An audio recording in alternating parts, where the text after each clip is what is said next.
السلام علیکم، میرا نام مہدی احمدی ہے۔ میں تاریخ سیاسیات میں محقق ہوں اور اس وقت کمپیوٹر سائنس میں تعلیم حاصل کر رہا ہوں۔ میرا سوال جادو یا میجک یا آپ جو بھی نام دینا چاہیں اسی سے متعلق ہے۔ میں تفصیلات میں نہیں جاؤں گا، لیکن حال ہی میں ایک قریبی رشتہ دار کو ایک کاغذ کا ٹکڑا ملا جس میں مبینہ طور پر کچھ منفی عناصر تھے اور انہیں محسوس ہوا کہ یہ اسی نوعیت کا ہے۔ انہوں نے خود بھی اس کا علاج حاصل کرنے کے لیے اسی طرح کے عمل کیے، حالانکہ وہ جانتے تھے کہ یہ غلط ہے۔ میں چاہتا تھا کہ آپ اس معاملے پہ کچھ روشنی ڈالیں۔ تو سوال یہ ہے کہ کالا جادو کے بارے میں میرا کیا کہنا ہے اور اس کا علاج کیا ہے؟ جہاں تک کالا جادو کا تعلق ہے تو واقعی کالا جادو جیسی کوئی چیز ہے۔ قرآن میں اس کا ذکر سورہ فلق میں ہے، سورہ بقرہ میں بھی ذکر ہے کہ کالا جادو ہے، یہ واقعی موجود ہے۔ لیکن ہمیں کالا جادو میں ملوث نہیں ہونا چاہیے، ہمیں یہ نہیں کرنا چاہیے، ہمیں اللہ پر ایمان رکھنا چاہیے۔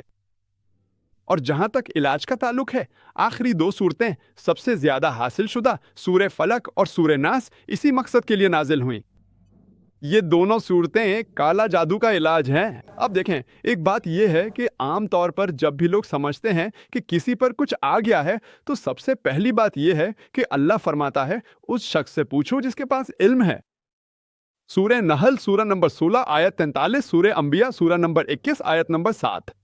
کسی ڈاکٹر کے پاس جائے، اگر ڈاکٹر آپ کو علاج نہ بتائے یا بیماری کا علاج نہ کر سکے تو کسی ماہر نفسیات کے پاس جائیں۔ زیادہ تر لوگ جو کالا جادو ہونے کا دعویٰ کرتے ہیں ان کا علاج ڈاکٹر اور ماہر نفسیات کر سکتے ہیں۔ یہ بھی ممکن ہے کہ واقعی کسی پہ جن آ گیا ہو یا کالا جادو ہوا ہو، تو ایسی صورت میں آپ قرآن و سنت کی رہنمائی پر عمل کر سکتے ہیں۔ آپ کسی ماہر کے پاس جا سکتے ہیں، مگر افسوس کہ اس شعبے کے 99% سے زائد دعوے دار جعلی ہیں۔ میرے نزدیک حقیقت یہی ہے، یہ میرا اپنا تجزیہ ہے۔ 99% سے زیادہ جو دعویٰ کرتے ہیں کہ وہ کالا جادو کا علاج کر سکتے ہیں، وہ دھوکے باز ہیں۔ جیسے ہی آپ کو یہ احساس ہو کہ وہ آپ سے پیسے مانگ رہا ہے، اس کا مطلب ہے کہ وہ جلدی پیسے کمانا چاہتا ہے۔ یہ کرو، وہ کرو، مجھے اتنے پیسے دو، 1000 پاؤنڈ، 2000 پاؤنڈ۔ وہ اس معاملے سے جلدی پیسے کمانے کی کوشش کر رہا ہے۔ تو اس شعبے میں کچھ لوگ واقعی ماہر بھی ہیں۔ میں سعودی عرب میں چند ایسے لوگوں کو جانتا ہوں، ماشاءاللہ وہ بہت علم والے ہیں۔ مجھے اس کے سوا کچھ معلوم نہیں۔ اگر وہ قرآن و سنت سے علاج کرتا ہے تو وہ درست ہے، ہمیں اسی ماہر کے پاس جانا چاہیے۔ امید ہے جواب مل گیا ہوگا۔ میرے پاس ایک اور غیر مسلم بھائی کا سوال ہے۔ ان کا نام یوگندر سنگھ مینی ہے۔ وہ سکھ معلوم ہوتے ہیں اور انہوں نے پوچھا ہے کہ کیا آپ مجھے سکھ مت اور اسلام کے درمیان مماثلتیں بتا سکتے ہیں؟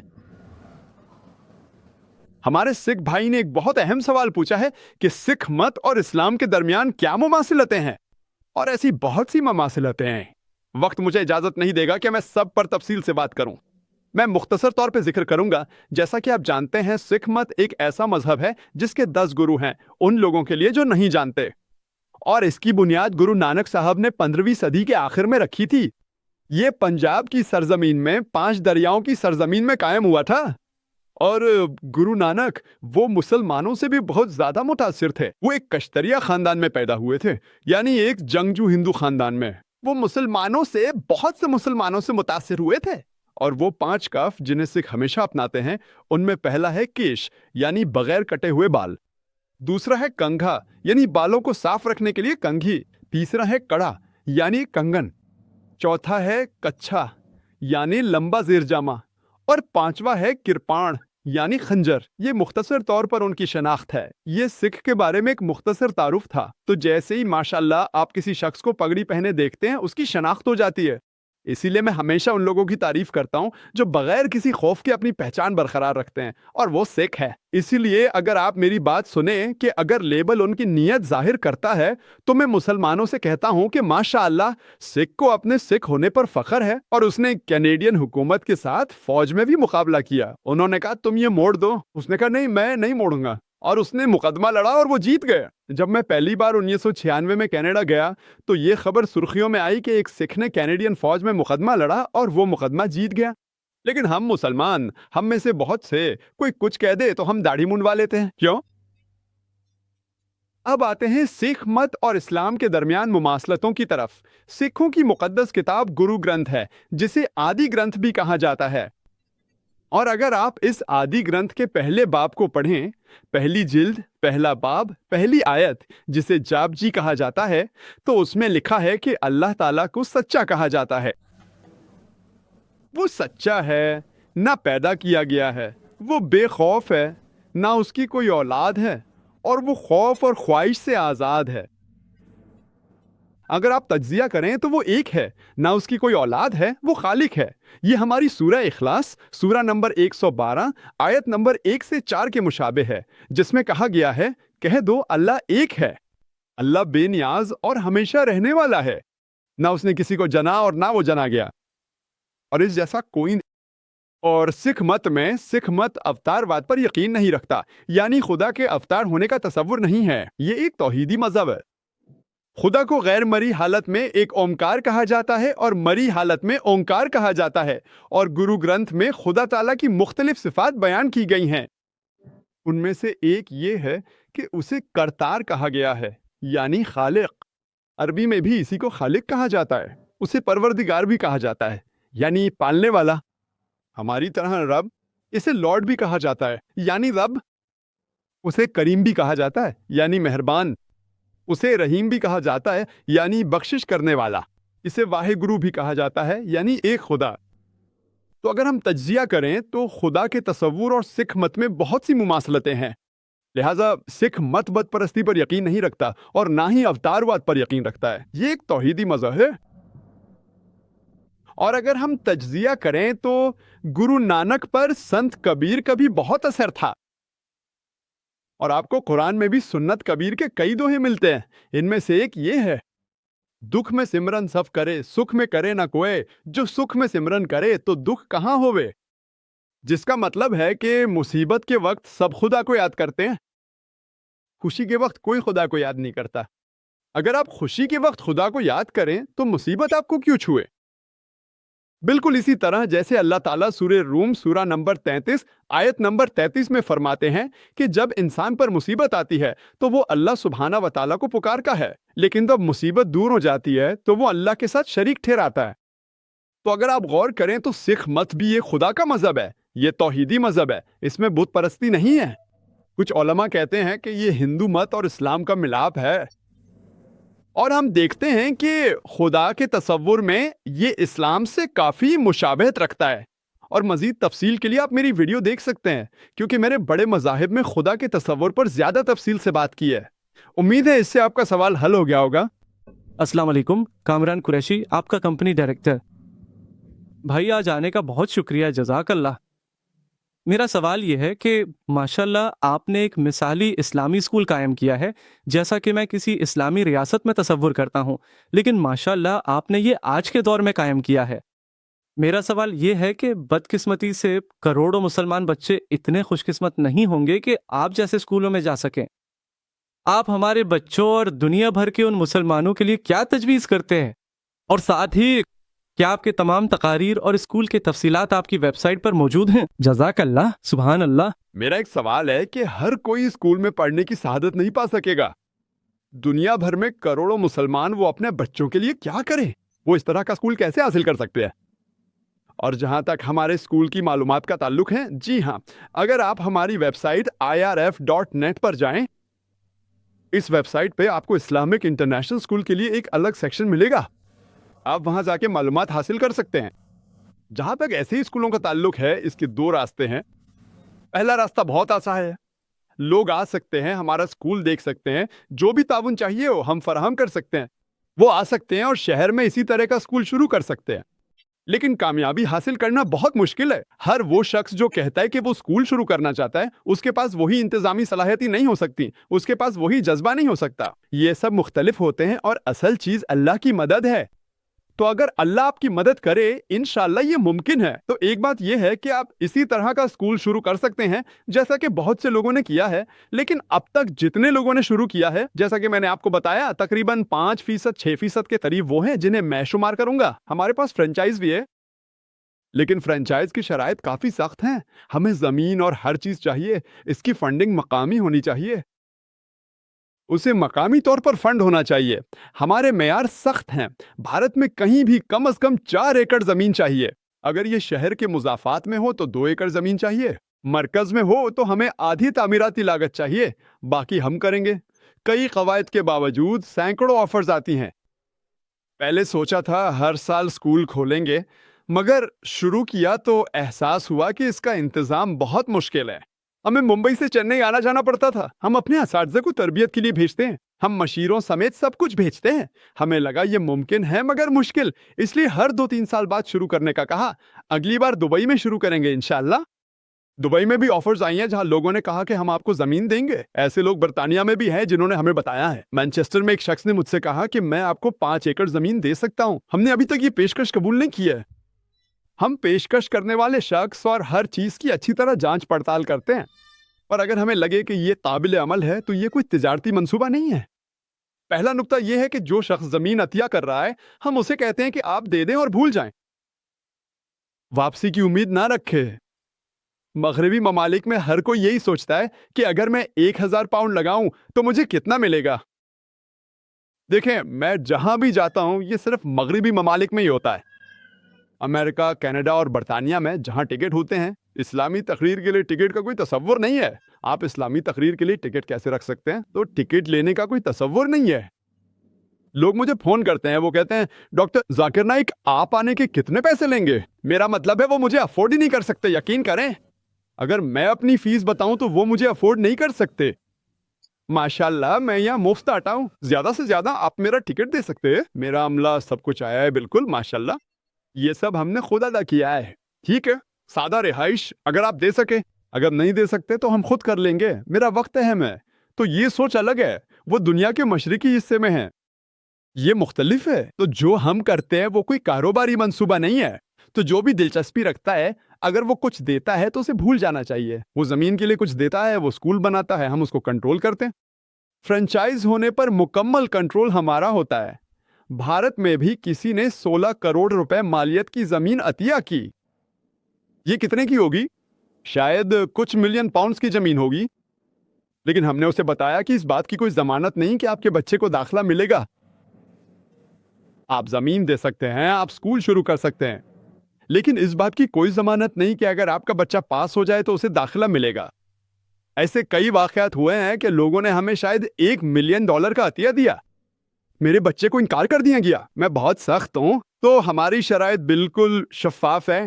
تو اگر ایسی شرائط ہوں تو ہم اس شخص کی مکمل جانچ پڑتال کرتے ہیں جو یہ سب کر رہا ہو۔ جب ہمارے پاس فرنچائز ہوتی ہے تو ہم یہ دیکھتے ہیں کہ ایک بار نام جڑ جائے، اگر IRF کا نام جڑ گیا تو بس ختم۔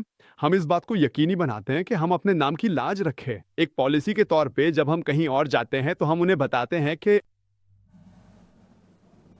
میرا نام نہ دیں، ہم آئیں گے مگر گمنام رہ کر۔ مجھے بطور منتظم ظاہر نہ کریں کیونکہ نام آنے سے ہمارے لیے مسئلہ ہو سکتا ہے۔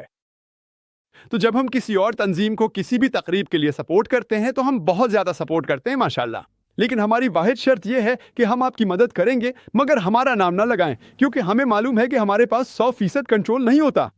حتیٰ کہ 50% کنٹرول بھی ہو تو بھی ہم راضی نہیں ہوتے، 90% کنٹرول بھی ہو تب بھی ہم راضی نہیں ہوتے۔ جب تک ہمارے پاس 100% کنٹرول نہ ہو ہم اپنا نام منتظم یا سب منتظم کے طور پر لگانے پر راضی نہیں ہوتے۔ نام آتا ہے، اس کا مطلب ہے، تو اگر کوئی ہے، مختلف ممالک سے ماشاءاللہ ہمیں پیشکشیں آتی ہیں کہ ہم اس طرح کے اسکول شروع کریں، اور ایک بات جب نام منسلک ہو جائے انشاءاللہ ہم دبئی میں شروع کرنے جا رہے ہیں۔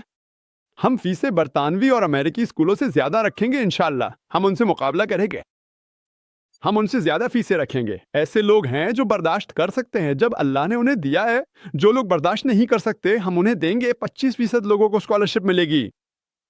تو دبئی میں انشاءاللہ ہمارا اگلا ہدف ہے، جہاں برطانوی اور امریکی اسکولوں کی فیسیں کافی زیادہ ہیں، لیکن انشاءاللہ ہمارا منصوبہ ہے کہ ہم ان سے بھی زیادہ فیسیں رکھیں گے، اور انشاءاللہ اللہ کی مدد سے زیادہ لوگ ہمارے اسکول کی طرف آئیں گے۔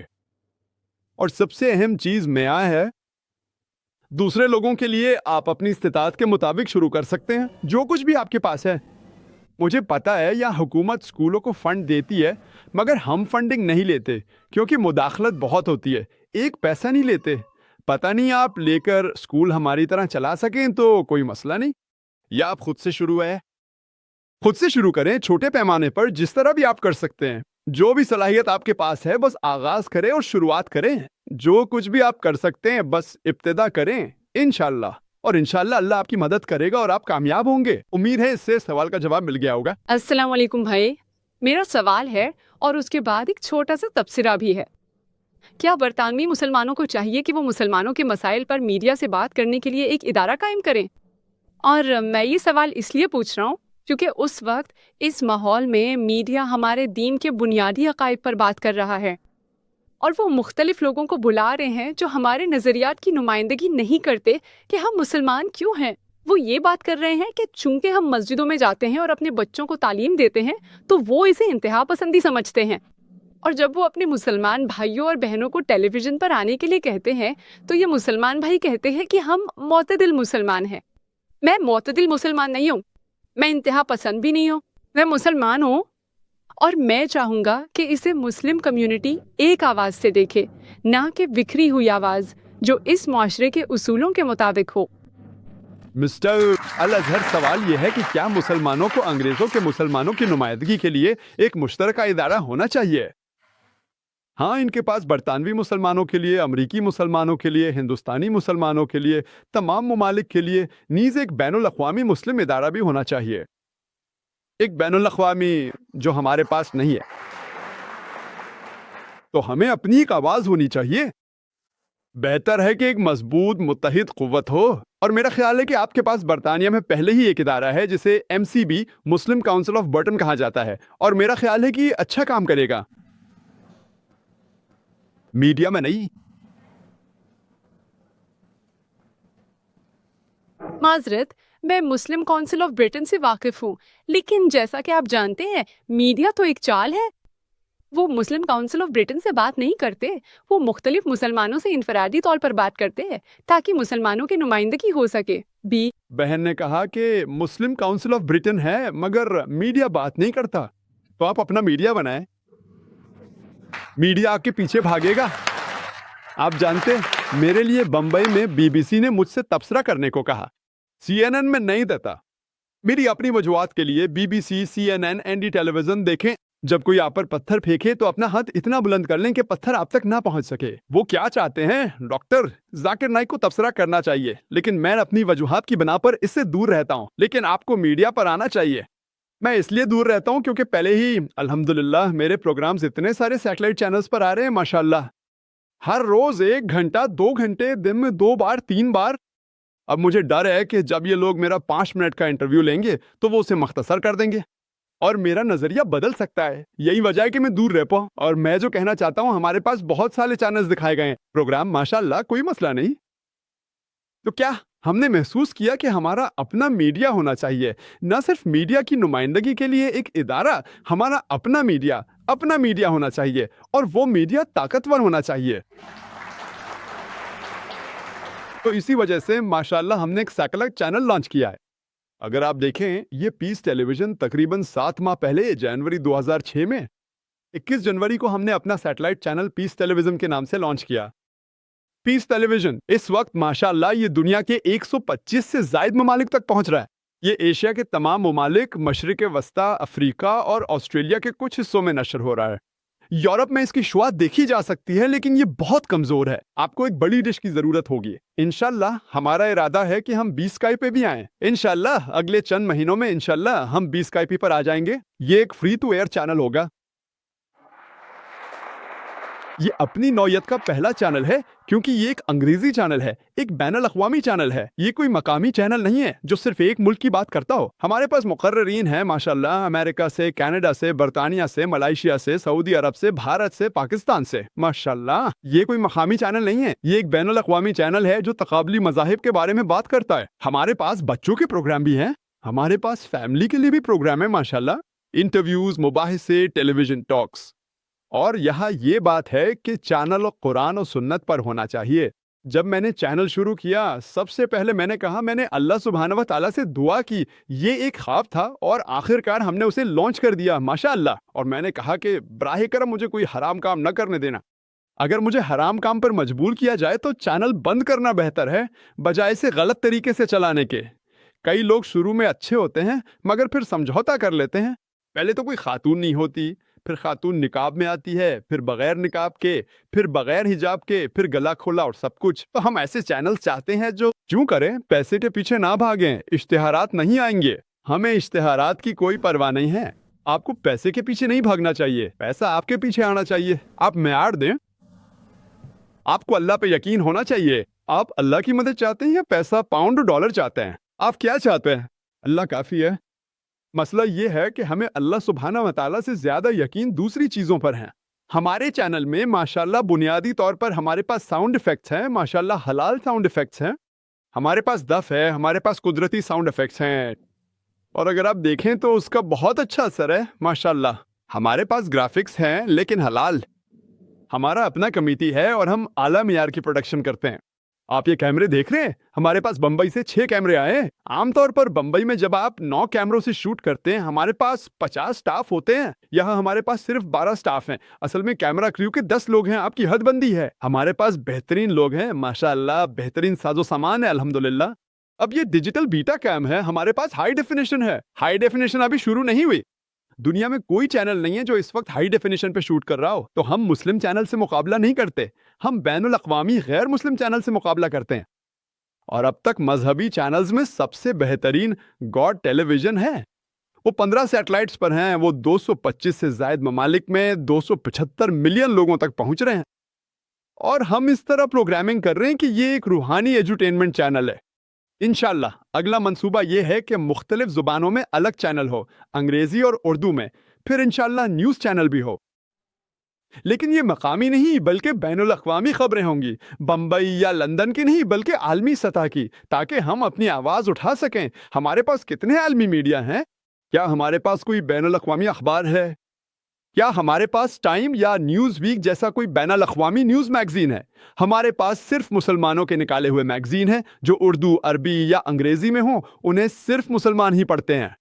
ہم یہ چاہتے ہیں کہ غیر مسلم بھی اسے دیکھیں، تو ہم کم از کم یہ تو کہہ سکتے ہیں الحمدللہ ہمارا چینل ماشاءاللہ، یہاں تک کہ جو پروگرام ہم کرتے ہیں ان میں سے کم از کم 25% ماشاءاللہ وہ پروگرام جو میں دیتا ہوں، چاہے وہ بھارت میں ہو یا کسی اور جگہ، ماشاءاللہ یہاں مجھے لگتا ہے کہ زیادہ غیر مسلموں کو آنا چاہیے۔